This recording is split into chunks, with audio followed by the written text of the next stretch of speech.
Anime की starting में हमें ओरहान के बारे में बताया जाता है, जो कि एस रैंक पार्टी का फाउंडर होता है, लेकिन उसके ही टीममेट्स उसे पार्टी से निकाल देते हैं क्योंकि उन्हें लगता है कि उसकी सपोर्ट मैजिक इतनी यूजफुल नहीं है। लेकिन असल में ओरहान एक मेज नहीं बल्कि एक स्वॉर्डमैन होता है, इसलिए वो डिसाइड करता है कि अब अपनी असली स्किल के साथ एक पावरफुल एडवेंचरर बनेगा। उसके बाद हम ओरहान को डंजन में अकेला घूमते हुए देखते हैं, जहाँ वो थोड़ा सा उदास लग रहा होता है। तभी उसके सामने एक डीमन रैट आ जाता है। ओरहान अपनी स्वॉर्ड निकालता है और उसको एक ही अटैक में खत्म कर देता है और उसे फील होता है कि वो अभी थोड़ा सा रस्टी हो चुका है। तभी और भी रैट्स उस पर अटैक कर देते हैं, लेकिन ओरहान उन सभी को आसानी से मार देता है और सोचता है कि शायद से अभी भी उसके अंदर वो पावर बाकी है। लेकिन तभी उसे गोब्लिन का एक बहुत ही बड़ा ग्रुप घेर लेता है, जो कि काफी ज्यादा स्ट्रॉन्ग भी होते हैं। इसलिए ओरहान बिना रिस्क लिए अपनी सपोर्ट मैजिक खुद पर ही यूज कर देता है, जिससे कि उसकी स्ट्रेंथ बढ़ जाती है और वो और भी ज्यादा पावरफुल हो जाता है। फिर वो गोब्लिन्स को एक के बाद एक मारना शुरू कर देता है। फाइट करते हुए उसे रियलाइज होता है कि उसकी सपोर्ट मैजिक उस पर यूज करके वो कितना ओवरपावर्ड हो चुका है। वो पहली वेव को खत्म कर देता है, लेकिन तभी दूसरी वेव उस पर अटैक कर देती है और ओरहान बिना डरे सबको काट देता है। इसके बाद उसकी मैजिक खत्म हो जाती है और उसे पता चलता है कि ये पावर सिर्फ कुछ ही मिनट के लिए काम करती है। तभी तीसरी वेव भी आ जाती है, लेकिन ओरहान फिर से सब पर हैवी पड़ता है और उन्हें एक के बाद एक खत्म कर देता है। और अब उसे समझ में आ चुका होता है कि वो अकेला भी काफी स्ट्रॉन्ग है। जैसे ही ओरहान लास्ट गोब्लिन को खत्म करता है, उसे फील होता है कि उसकी इंशेंटमेंट अब खत्म होने वाली है, इसलिए वो लास्ट मोमेंट पर अपनी स्पेल को दोबारा से यूज करता है और वो बचे हुए गोब्लिन्स को भी एक के बाद एक मार देता है। और जैसे ही लास्ट गोब्लिन गिरता है, उसके दिमाग में पुरानी यादें आने लगती है। उसे याद आता है ओ दिन जब ओलिवर, एनी और डर्क उसके पास आए थे और सीधा बोल दिया था कि उसे हीरो पार्टी से निकाल रहे हैं। ये सुनकर ओरहान बहुत ही शॉक हो जाता है और समझ नहीं पाता कि आखिर क्या हो रहा है। वो ओलिवर से पूछता है कि तुम ऐसा कैसे कह सकते हो, तुम तो मेरे बेस्ट फ्रेंड हो ना।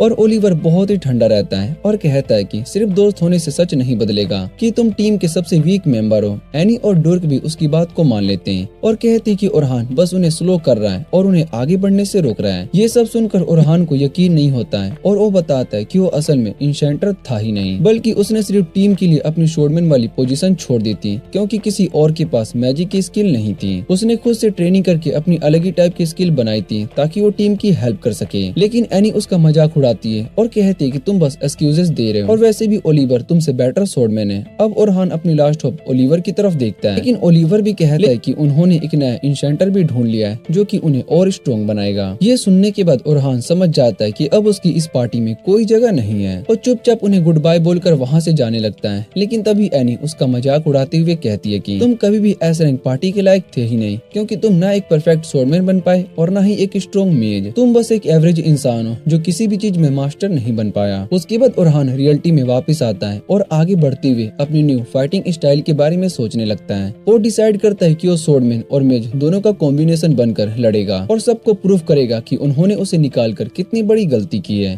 तभी वो वहाँ से जाने ही वाला होता है कि कुछ एडवेंचरस भागते हुए टेलीपोर्ट रूम में आते हैं और उनसे काफी ज्यादा डरे हुए लग रहे होते हैं। उनका लीडर बताता है कि वहाँ पर बहुत ही सारे ऑर्क्स आ गए थे और वो उनसे बचकर आ चुके हैं। तभी उनका एक मेंबर बोलता है कि वो एक लड़की को वहाँ पर छोड़ के आए हैं। लीडर कहता है कि अगर उस लड़की को बचाने जाते हैं तो सब मर जाते हैं, इसलिए उसने अपने पुराने दोस्तों को चूज किया। ये सुनकर ओरहान को अपनी पुरानी बात याद आ जाती है और उसे ऐसे लोग बिल्कुल पसंद नहीं आते हैं। तभी उनमें से एक बंदा ओरहान पर अटैक करने की कोशिश करता है, लेकिन ओरहान उसे इजीली गिरा देता है और कहता है कि चुप रहो और भाग जाओ। फिर ओरहान गुस्से में उनसे पूछता है कि लड़की को कहाँ छोड़ा है और बिना टाइम वेस्ट किए वो उसे बचाने के लिए दौड़ पड़ता है। वो केव के अंदर उस लड़की को देख लेता है जो कि ऑर्क्स के बीच फंस चुकी होती है और डर के मारे पीछे हट रही होती है। वो अपनी शील्ड को खुद को बचाने की कोशिश कर रही होती है, लेकिन उसकी शील्ड ज्यादा देर तक नहीं टिक पाती। जैसे ही ऑर्क्स उस पर अटैक करने वाले होते हैं, तभी ओरहान वहाँ पर आ जाता है और अपनी विंड मैजिक से सबको पीछे उड़ा देता है। लड़की ये देखकर बहुत ही हैरान हो जाती है और ओरहान बिना रुके अपनी स्वॉर्ड लेकर सीधा ऑर्क्स पर अटैक कर देता है। एक ऑर्क उस पर जोर से अटैक करता है, लेकिन ओरहान उसे ब्लॉक कर लेता है और अपनी सपोर्ट मैजिक का यूज करके उन्हें एक के बाद एक काटता रहता है। वो अपनी मैजिक से अपनी स्वॉर्ड को और शार्प बना लेता है और ऑर्क्स के वेपन और उनकी बॉडी दोनों को आसानी से तोड़ देता है। ये सब देखकर लड़की बहुत ही कंफ्यूज हो जाती है कि ओरफान एक स्वॉर्डमैन है या फिर मेज है। ओरफान समझ जाता है कि इतने सारी ओर्स को हैंडल करना किसी नॉर्मल टीम के बस की बात नहीं थी। ओरहान ये जानता था कि चाहे कुछ भी हो जाए वो कभी भी अपनी पार्टी मेंबर को छोड़कर नहीं भागेगा, और इसी सोच के साथ वो एक साथ कई सारे मॉन्स्टर को काट देता है। लड़की ये देखकर बहुत ही हैरान रह जाती है और सोचने लगती है कि आखिर ये आदमी कौन है, जबकि ओरहान बिना रुके सभी ओर्स को एक के बाद एक खत्म करता रहता है। कुछ ही देर में वो पूरे केव के सारे ओर्स को मार देता है और वहाँ पर सिर्फ उनके डेड बॉडीज और उनके कोर्स ही रह जाते हैं। इसके बाद वो उस लड़की की तरफ देखता है, लेकिन वो थकान की वजह से जमीन पर गिर चुकी होती है। फिर जब वो दोनों डंजन से बाहर आते हैं तो लड़की अपना नाम सोफिया बताती है और उसकी जान बचाने के लिए उसे डिनर पर इनवाइट करती है। ओरहान उसकी बात मान लेता है और उसके साथ एक टैरवेन में चला जाता है, जहाँ पर उसे पता चलता है कि सोफिया एक गिल्ड से बिलोंग करती है। थोड़ी देर के बाद सोफिया अपनी बड़ी बहन सेल्मा से मिलवाती है, जिसे इरफान पहले से ही जानता होता है क्योंकि वो एक पावरफुल एस रैंक इंशेंटर होती है। सेल्मा ही वो इंसान होती है जिसने रोल्स का सिस्टम बनाया था, जैसे कि स्वॉर्डमैन, टैंक और मेज। वो इरफान को थोड़ा सा अजीब नजर से देखती है, लेकिन जब सोफिया बताती है कि इरफान ने उसकी जान बचाई है तब वो शांत हो जाती है। उसके बाद वो अपनी बहन को डांटती है कि बिना बताए डंजन में जाना कितना डेंजरस हो सकता है। फिर बात करते हुए इरफान बताता है कि उसे हीरो पार्टी से निकाल दिया गया है और अब वो अकेला ही घूम रहा है। ये सुनकर सेल्मा थोड़ी सी इंटरेस्टेड हो जाती है, लेकिन इरफान पहले से ही कह देता है कि अब वो किसी भी पार्टी को ज्वाइन नहीं करेगा। तब सेल्मा उससे कहती है कि अगर पार्टी ज्वाइन नहीं करनी तो क्या वो एक काम करना चाहेगा।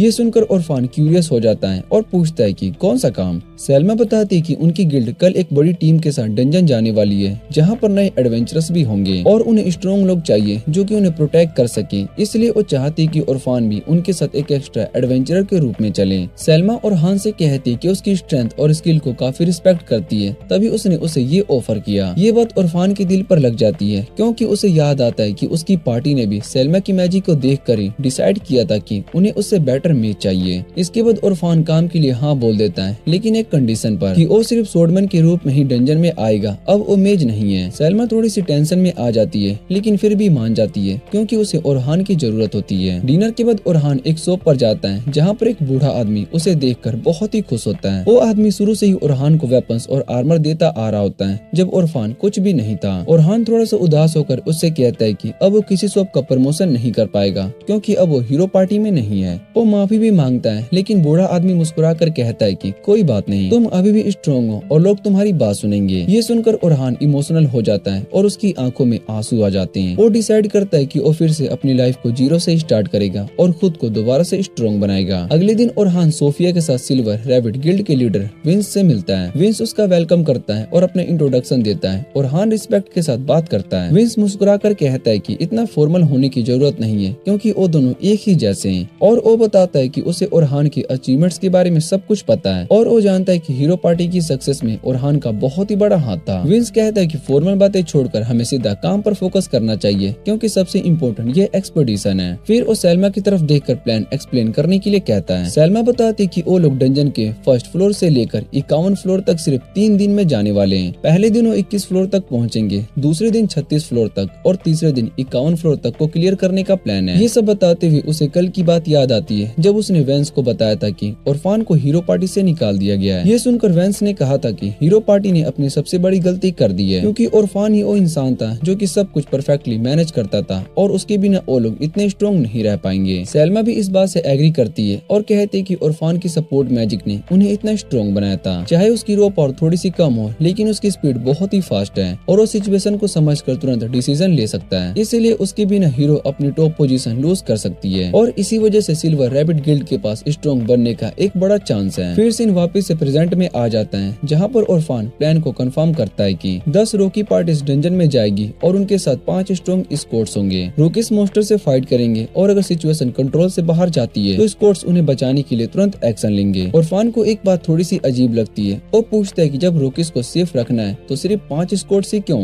वो कहता है कि और भी स्ट्रॉन्ग पार्टीज को बुला सकते थे ताकि सेफ्टी और बढ़ जाए। सेल्मा जवाब देती है कि वो लोग चाहते हैं कि रॉकीज खुद डंजन का प्रेशर फील करे और अपनी लिमिट समझ सके। ओरहान को उसकी बात पर पूरा यकीन नहीं होता, लेकिन वो समझ जाता है कि वो लोग अपना असली प्लान नहीं बताएंगे। इसके बाद ओरहान क्वेस्ट एक्सेप्ट कर लेता है क्योंकि उसके पास अब भी और कोई ऑप्शन नहीं होता। विंस खुश हो जाता है और उससे कहता है कि उसे एडवांस में 2 गोल्ड कॉइन और काम खत्म होने के बाद 10 गोल्ड कॉइन मिलेंगे। ये सुनकर इरफान थोड़ा सा सरप्राइज हो जाता है क्योंकि ये काफी ज्यादा पैसे होते हैं। सेल्मा कहती है कि उसकी वैल्यू को समझते हैं, इसलिए उसे इतना रिवॉर्ड दे रहे हैं। ओरहान उनका शुक्रिया अदा करता है और अगले दिन मिलने का प्रॉमिस करता है। अगला दिन आता है और ओरहान डंजन के एंट्रेंस पर पहुंचता है, जहां पर पर बहुत ही सारे नए एडवेंचरस खड़े होते हैं। वहाँ उसे सोफिया और सैल्मा मिल जाती है और वो एक्सपेडिशन के लिए रेडी होते हैं। थोड़ी देर के बाद सब लोग इकट्ठा हो जाते हैं और एक्सपेडिशन स्टार्ट करने की तैयारी करते हैं। सैल्मा सोफिया को अपनी पार्टी में भेज देती है और ओरहान को बाकी सभी स्क्वाड से मिलवाती है। वो बताती है कि ओरहान काफी ज्यादा स्ट्रॉन्ग है और उस पर ट्रस्ट किया जा सकता है। बाकी स्क्वाड्स भी उसका वेलकम करते हैं, जहाँ पर एक टैंक एंट,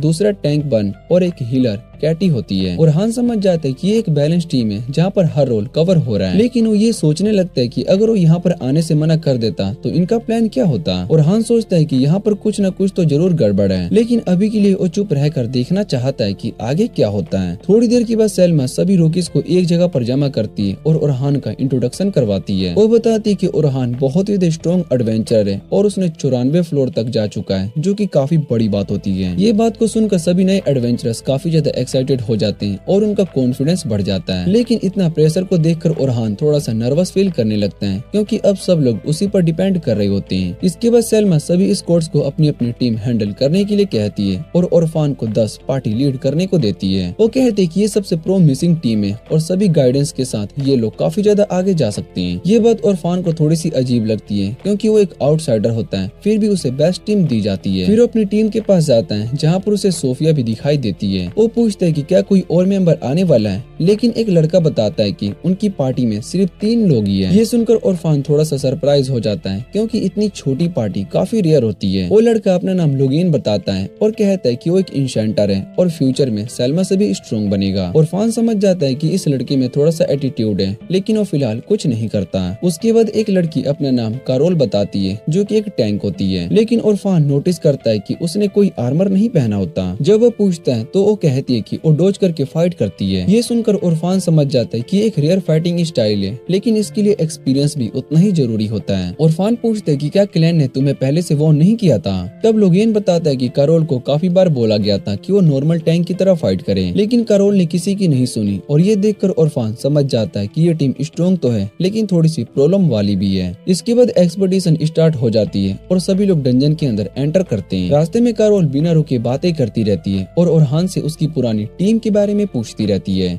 ओरहान स्मार्टली छोटे मोस्टर से बचने के लिए पीछे मैजिक ट्रैप्स लगा देता है, ताकि उन्हें फालतू की फाइट्स ना झेलनी पड़े। ऐसे ही वो लोग 20 फ्लोर तक पहुंच जाते हैं और ओरहान अपनी टीम को अच्छे से समझा देता है। उसे पता चलता है कि लागोन सिर्फ बातें ही नहीं करता, बल्कि उसमें अच्छी स्किल भी है, लेकिन वो प्रॉपर गाइडेंस देने में बहुत ही वीक है। कारोल बहुत ही फास्ट है, लेकिन वो बिना सोचे समझे मोस्टर पर अटैक कर देती है और अपनी टीम को प्रोटेक्ट करना भूल जाती है। और सोफिया सबसे बैलेंस्ड होती है, जिसमें कोई बड़ी कमी नहीं होती। इसके बाद स्क्वाड्स मिलकर फ्लोर बॉस को हरा देते हैं और सब लोग 21 फ्लोर तक पहुंच जाते हैं, जो कि उनका फर्स्ट डे का गोल होता है। प्रूफ देने के बाद सब लोग रेस्ट करने के लिए बाहर आ जाते हैं। अगले दिन जब ओरफान उठता है तो वो एक न्यूज को देखकर बहुत ही शॉक हो जाता है। उस न्यूज़पेपर में उसकी फोटो होती है और उसमें लिखा होता है कि हीरो पार्टी ने ऑफिशियली उसे निकाल दिया है और उसकी जगह पर एक नया इंशेंटर लेकर आया गया है। और ये देखकर ओरफान को बहुत ही बुरा लगता है, लेकिन वो ज्यादा कुछ नहीं कर सकता था। फिर वो बाहर जाता है सबसे मिलने और सोचता है कि अब लोग उसके साथ कैसे बिहेव करेंगे। रास्ते में ओरहान को एक ब्लू हेयर वाली लड़की रोक लेती है, जिसका नाम लूना होता है, जो कि हीरो पार्टी की हीलर होती है। ओरफान को याद आता है कि जब सब लोग उससे दूर हो रहे थे, तब भी लूना ही थी जो उसके साथ आना चाहती थी और अच्छे से बिहेव करती थी।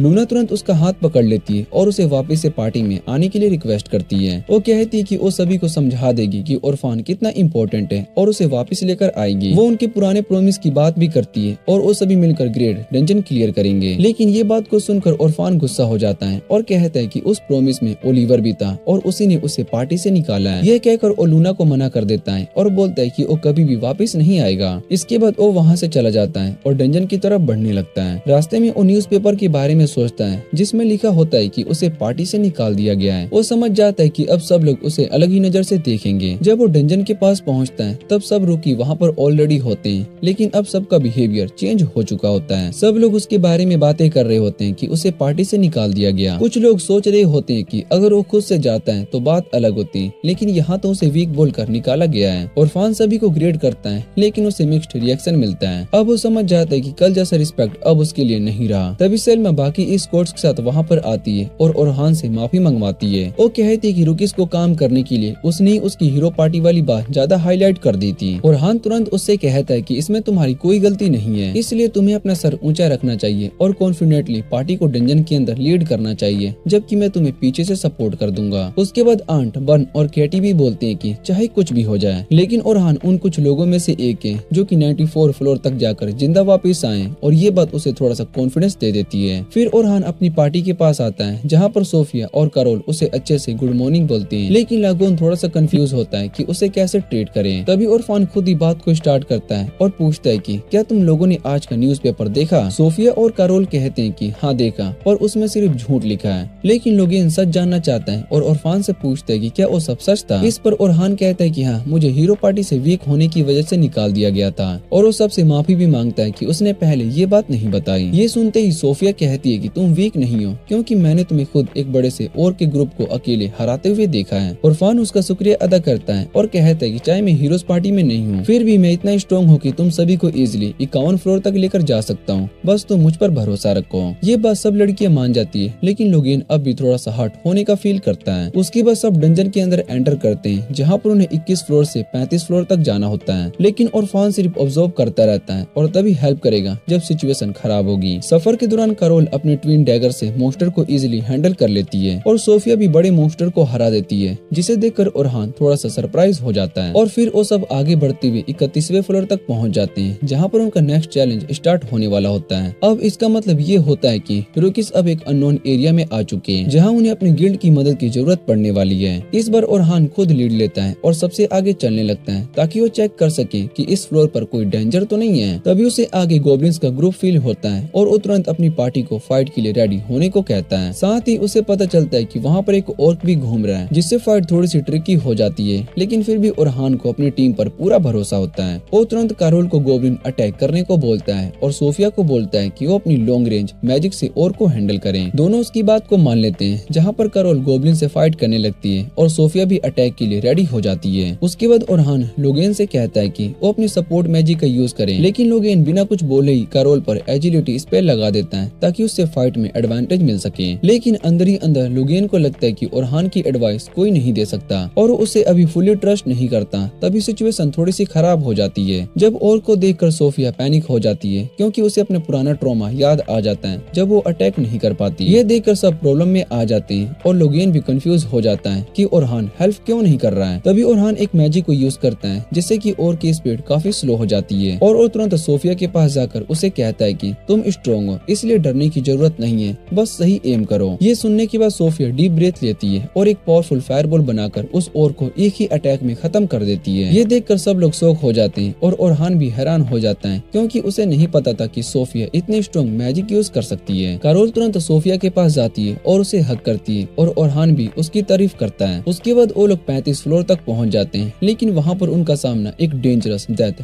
टेरेंटुला से हो जाता है। ये देखकर लेगोन डर जाता है और सोचता है कि अब से उन सब का बचना मुश्किल है, लेकिन सोफिया और कैरोल को ओरफान पर पूरा भरोसा होता है और उसके ऑर्डर्स का वेट कर रही होती है। तभी ओरफान तुरंत लेगोन को कहता है कि कैरोल पर एजिलिटी से स्ट्रेंथ अप करो और सोफिया पर मैजिक अप कास्ट करो। लेगोन सोचता है कि वही सेम स्ट्रेटजी का यूज कर रहा है बिना चांस के, लेकिन फिर भी उसकी बात को मानकर स्पेल को यूज कर देता है। उसके बाद ओरहान कैरोल को कहता है कि वो मॉन्स्टर के पास जाकर क्लोज कॉम्बैट करें और उसका ध्यान अपनी तरफ रखें। कैरोल बिना डरे तुरंत उस टेरेंटुला की तरफ भागती है, जिसे देखकर लेगोन उसे रोकने की कोशिश करता है, लेकिन ओरहान उसे रोक देता है और कहता है कि अभी हमें वेट करना चाहिए। फिर ओरहान सोफिया को कहता है कि वो मॉन्स्टर के ऊपर जंप करके उसकी बैक पर अटैक करें और सोफिया तुरंत उसकी बात को समझ जाती है और मॉन्स्टर के ऊपर जंप करके उसकी बॉडी पर अटैक करने लगती है। और ओरहान उससे कहता है कि ध्यान रखना, क्योंकि ये स्पाइडर पॉइजनस है, इसलिए अटैक को डॉज करना जरूरी है। इधर स्पाइडर अपने तेज पैर से कैरोल पर अटैक करता है, लेकिन कैरोल एक के बाद एक सब अटैक को डॉज कर लेती है और सब कुछ अटैक्स को डिफ्लेक्ट भी कर देती है। ओरहान लेगोन से कहता है कि वो अपने स्पेस कंटिन्यू रखे, क्योंकि अब कैरोल की लाइफ उसकी सपोर्ट पर डिपेंड करती है। उसके बाद ओरहान सोफिया से कहता है कि मॉन्स्टर को नीचे गिराओ और सोफिया अपनी स्किल का यूज करके उसके लेग को कट कर देती है, जिससे कि वो ग्राउंड पर गिर जाता है। कैरोल खुश हो जाती है, लेकिन ओरहान उसे वार्न करता है कि फाइट अभी खत्म नहीं हुई है।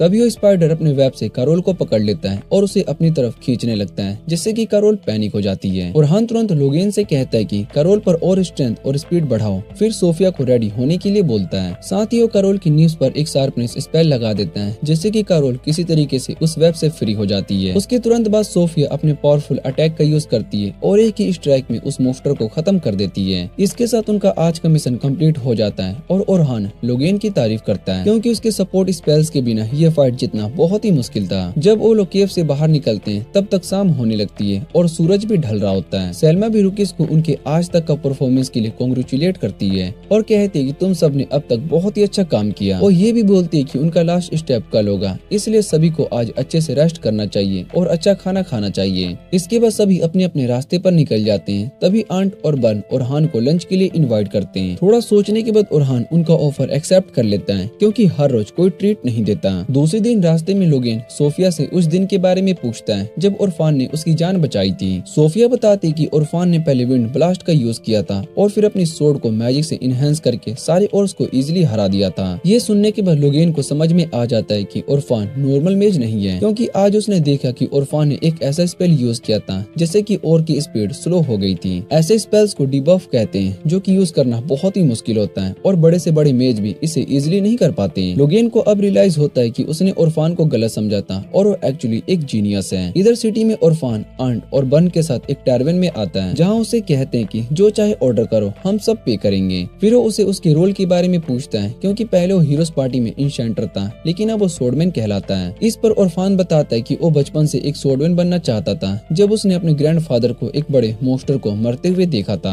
तब से उसने डिसाइड कर लिया था कि वो सोर्डमैन ही बनेगा और कुछ टाइम तक वो हीरोज पार्टी में सोर्डमैन भी था। लेकिन जैसे जैसे वो लोग नीचे के फ्लोर्स पर गए मोस्टर स्ट्रॉन्ग होते गए और उनकी स्पीड स्लो होने लगी। तभी टीम ने एक स्ट्रेटजी फॉलो करनी स्टार्ट की जहाँ पर सब डिसीजन इंशेंटर पर डिपेंड करते थे, और क्योंकि उनकी पार्टी में कोई परफेक्ट इंशेंटर नहीं था इसलिए मजबूरी में उरफान को ये रोल लेना पड़ा। पार्टी के लिए उरफान ने अपना सोर्डमैन बनने का सपना छोड़ दिया था और मजबूरी में इंशेंटर ही बन गया। वो अंदर ही अंदर सोचता है कि हीरोज पार्टी अब आगे के लेवल्स क्लियर नहीं कर पाएगी, लेकिन फिर भी वो डिसाइड करता है कि अब इन सब बातों के बारे में सोचना बेकार है। इसलिए वो आंट और बर्न से कहता है कि अब वो एक ऐसा सोर्डमैन बनना चाहता है जो कि अकेला ही लोअर फ्लोर को क्लियर कर सके बिना किसी पार्टी के। लेकिन उसे ये नहीं पता होता है कि अगले ही दिन हीरोज पार्टी उसे डंजन में मिलने वाली है। अगली सुबह उरफान केव की तरफ जा रहा होता है और वो सोच रहा होता है कि आज उसका लास्ट दिन है इस पार्टी को लीड करने का। वहाँ पहुंचकर वो देखते हैं कि सोफिया और बाकी सभी उसका वेट कर रहे होते हैं और सब उसे वार्मली ग्रेट करते हैं। उरफान फील करता है कि आज सबको उस पर पहले से ज्यादा भरोसा हो चुका है। लोगोन भी अब उसकी बात को मान रहा होता है। तभी कैरोल बोलती है कि आज लास्ट डे है इसलिए सोफिया तुमसे कुछ कहना चाहती है और उसे पुश करती है बोलने के लिए, लेकिन सोफिया शर्मा जाती है और कुछ बोल नहीं पाती क्योंकि वो थोड़ी नर्वस होती है। असल में सोफिया ने कल रात कैरोल को बताया था कि वो चाहती कि उरफान उनकी टीम में ही रहे और उनके हेल्प करे टॉप तक पहुँचने में, लेकिन जैसे ही वो अपनी बात को बोलने वाली होती है तभी सेल्मा उरफान को बुला लेती है और वो सोफिया से कहता है कि बाद में बात करेंगे। फिर उरफान वहाँ से चला जाता है और रास्ते में कुछ रोकिस को बात करते हुए सुनता है कि हीरोज पार्टी आज भी डंजन में आ रही है। वो लोग अपनी न्यू टीम के साथ ट्रायल करने वाले होते हैं ताकि टीम वर्क को चेक कर सके। जब उरफान को पता चलता है कि वो लोग 92 फ्लोर को स्टार्ट करने वाले तो वो बहुत ही शॉक हो जाता है क्योंकि उसके हिसाब से न्यू टीम के साथ इतने हाई लेवल से स्टार्ट करना रिस्की हो सकता है और उन्हें पहले लोअर फ्लोर पर प्रैक्टिस करनी चाहिए। लेकिन फिर भी वो डिसाइड करता है कि हीरोज पार्टी के बारे में सोचना बेकार है और उसे सिर्फ अपने गोल पर ही फोकस करना चाहिए।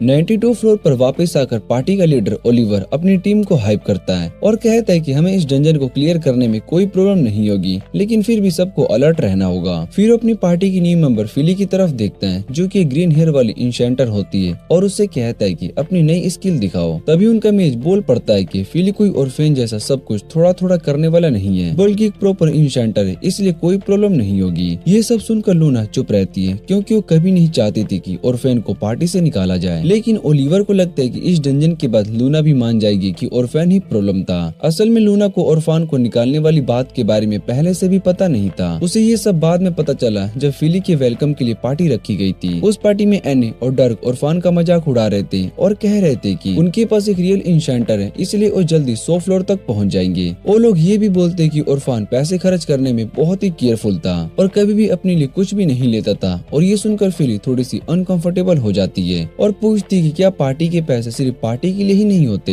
लेकिन एनी उसकी बात को इग्नोर कर देती है और कहती है कि पैसे का क्या फायदा अगर उसे खर्च ही ना किया जाए। तभी ओलिवर बीच में बोल पड़ता है कि अब ऑर्फान के बारे में बात करना बंद करो क्योंकि अब उनके लिए इम्पोर्टेंट नहीं है। जैसे ही वो सब फिली का वेलकम करने के लिए चेयर करते हैं तभी लूना वहाँ पर आती है और ओलिवर से बात करने के लिए कहती है। वो देखकर बहुत ही हैरान हो जाती है कि वहाँ पर एक नई लड़की भी आई है और वो ओलिवर से प्राइवेट में बात करने को कहती है, लेकिन ओलिवर मना कर देती है और कहती है कि जो बोलना है सब सबके सामने बोलो। मजबूरी में लूना बताती कि उसने सुना है कि इरफान नाइट सिल्वर रैबिट के साथ रेड पर जा रहा है और वो पूछती कि ये कैसे पॉसिबल है। ये सुनकर सब लोग बहुत ही कंफ्यूज हो जाते हैं और कहते हैं कि इतने कम टाइम में उनकी टीम में कैसे ज्वाइन कर सकता है। कोई कहता है कि शायद से वो अभी भी अपने एस रैंक स्टेटस को दिखाकर काम ले रहा होगा। लूना को कुछ भी समझ में नहीं आता है और वो ओलिवर से पूछती कि आखिर ये सब क्या हो रहा है। जैसे ही ओलिवर बात को कंटिन्यू करने वाला होता है तभी एनी बीच में बोल पड़ती है और लूना को बताती है कि वो बेकार से जैक ऑफ ऑल इरफान 3 दिन पहले पार्टी छोड़ चुका है। ये सुनते ही लूना बहुत ही शौक हो जाती है और पूछती है कि इरफान ने खुद ही उन्हें छोड़ दिया। लेकिन तभी डेरेक बोल पड़ता है और कहता है कि ऐसा नहीं है, बल्कि उन्होंने ही इरफान को जबरदस्ती पार्टी से निकाल दिया है क्योंकि उनके हिसाब से वीक था। ये सुनकर लूना और भी शौक हो जाती है और ओलिवर से पूछती कि क्या ये सच है। ओलिवर शांत होकर कहता है कि हाँ ये सच है और उसे न्यू मेंबर फिली से मिलवाने की कोशिश करता है। लेकिन लूना उसकी बात को काट देती है और कहती है कि मैंने पहले ही बोल दिया था कि मैं इरफान की जगह किसी को एक्सेप्ट नहीं करूंगी। ये सुनकर डेरेक गुस्सा हो जाता है और उसे चुप रहने को कहता है, लेकिन ओलिवर उसे शांत करता है। फिर ओलिवर लूना को समझाता है कि इरफान अब उनकी पार्टी के लायक नहीं था और उनके लिए बर्डन बन रहा था। लेकिन लूना इस बात को मानने से मना कर देती है और कहती है कि इरफान ही उनकी पार्टी का कोर था और उसी की वजह से वो इतना आगे बढ़ पाए। वो ये भी कहते कि उसके बिना वो आगे नहीं बढ़ पाएंगे। लेकिन एनी उसकी बात का मजाक उड़ा देती है और कहती है कि अब कुछ नहीं हो सकता क्योंकि डिसीजन हो चुका है और इरफान को निकाल दिया गया है। उसके बाद ओलिवर कहता है कि अब हमें करंट प्लान पर फोकस करना चाहिए और वो बताता है कि अब वो लोग 92 फ्लोर तक स्टार्ट करेंगे और धीरे धीरे 94 फ्लोर तक जाएंगे। लेकिन लूना तुरंत इस प्लान को रिजेक्ट कर देती है और कहती है कि मुझे मरने का कोई शौक नहीं है। डेरेक इस बात पर हंसता है और कहता है कि जब वो पहले 94 फ्लोर तक जा चुके हैं तो डरने की क्या बात है। लेकिन लूना समझाती है कि चाहे फिली स्ट्रॉन्ग इंसेंटर हो फिर भी उन्हें लोअर फ्लोर से स्टार्ट करना चाहिए ताकि टीम वर्क को बेटर कर सके। पर डेरेक फिर भी नहीं मानता और कहता है कि जब वो पहले ही 93 फ्लोर तक क्लियर कर चुके हैं तो नीचे से स्टार्ट करने का क्या जरूरत है। तभी लूना गुस्से में कहती है कि तुम लोग पागल हो चुके हो क्योंकि 92 फ्लोर पर ब्लैक ड्रैगन है और पिछली बार भी वो मुश्किल से ही उससे बचकर निकल पाए थे। एनी हंसकर कहती है कि जब उनके पास एक वीक इंसेंटर था तब उन्हें प्रॉब्लम हुई थी, लेकिन अब ड्रैगन से फाइट करना बहुत ही इजी हो चुका है। ओलिवर भी कहता है कि वो सिर्फ टीम वर्क को चेक करने के लिए आए हैं, लेकिन उन्हें ब्लैक ड्रैगन से फाइट करने की जरूरत नहीं है। लेकिन लूना फिर भी कहती है कि उन्हें लोअर फ्लोर से स्टार्ट करना चाहिए, पर ओलिवर उसकी बात को काट देता है और कहता है कि डिसीजन ऑलरेडी हो चुका है। उसके बाद रियलिटी में हीरोज पार्टी 92 फ्लोर के बड़े से मेहमद मोस्टर के सामने आ जाती है जिसे उन्होंने पहले इजिली हरा दिया था, लेकिन इस बार उन्हें उससे फाइट करने में प्रॉब्लम हो रही होती है। ओलिवर अटैक करता है लेकिन मेहमद उसे ब्लॉक करके पीछे धकेल देता है और डेरिक भी रेडी हो जाता है। तभी ओलिवर नोटिस करता है कि उसके बफ्स जल्दी खत्म हो रहे और उसका बॉडी हैवी फील कर रहा है और फिली से पूछता है कि ऐसा क्यों हो रहा है। फिली कहती है कि अभी उसे उनका टीम वर्क समझने में थोड़ा सा टाइम लगेगा, इसलिए ये प्रॉब्लम हो रही है। ये सुनकर ओलिवर को इरफान याद आता है जो कि पहले दिन से ही सब कुछ समझ गया था। तभी मेहमद एक पावरफुल अटैक करता है जिससे कि डेरिक ब्लॉक नहीं कर पाता और उस अटैक में एनी की तरफ चला जाता है। एनी गुस्सा हो जाती है और खुद अटैक करती है, लेकिन उसके फायर अटैक का मोस्टर पर कोई खास असर नहीं पड़ता। ये देखकर ओलिवर उसे सीरियस होने को कहता है, लेकिन एनी कहती है कि वो सेम पावर यूज कर रही है फिर भी डैमेज नहीं हो रहा है। फिर ओलिवर फिली से कहता है कि एनी की मैजिक को बूस्ट करो और ऐसा भी करती है, लेकिन फिर भी एनी का अटैक मोस्टर को स्क्रैच तक नहीं कर पाता।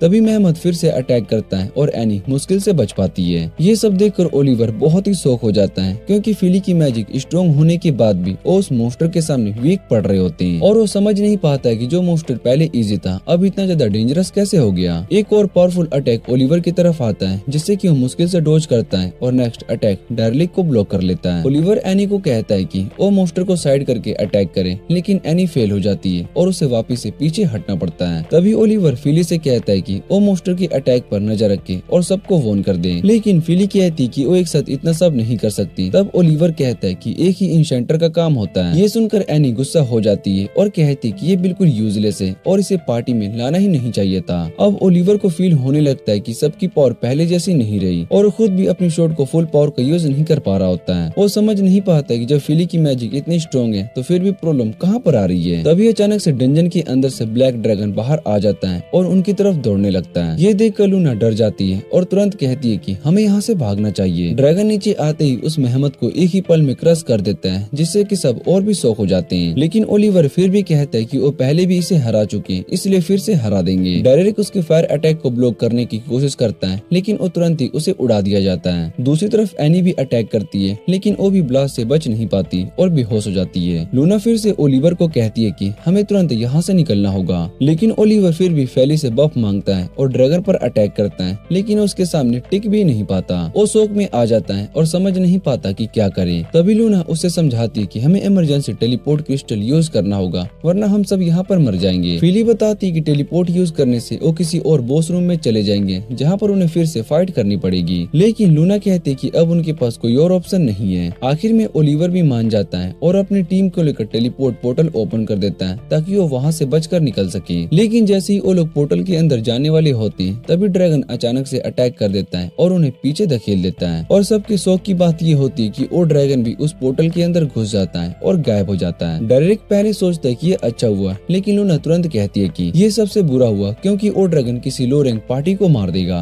वो कहती है कि हमें तुरंत गिल्ड में जाकर सभी को वॉर्न करना होगा ताकि डंजन के अंदर जो भी है उन्हें फोर्सफुली टेलीपोर्ट किया जा सके। ओलिवर भी उसकी बात को मान लेता है और सब लोग वहाँ से भागने लगते हैं। तभी रास्ते में लूना उन्हें बताती है कि उन्हें इतना वीक क्यों फील हो रहा है। वो कहती है कि ओरहान ने अपने खुद के स्पेशल स्पेल्स बनाए थे जिनकी पावर से 50 टाइम तक बढ़ा देते थे। ये सुनकर फिली शॉक हो जाती है क्योंकि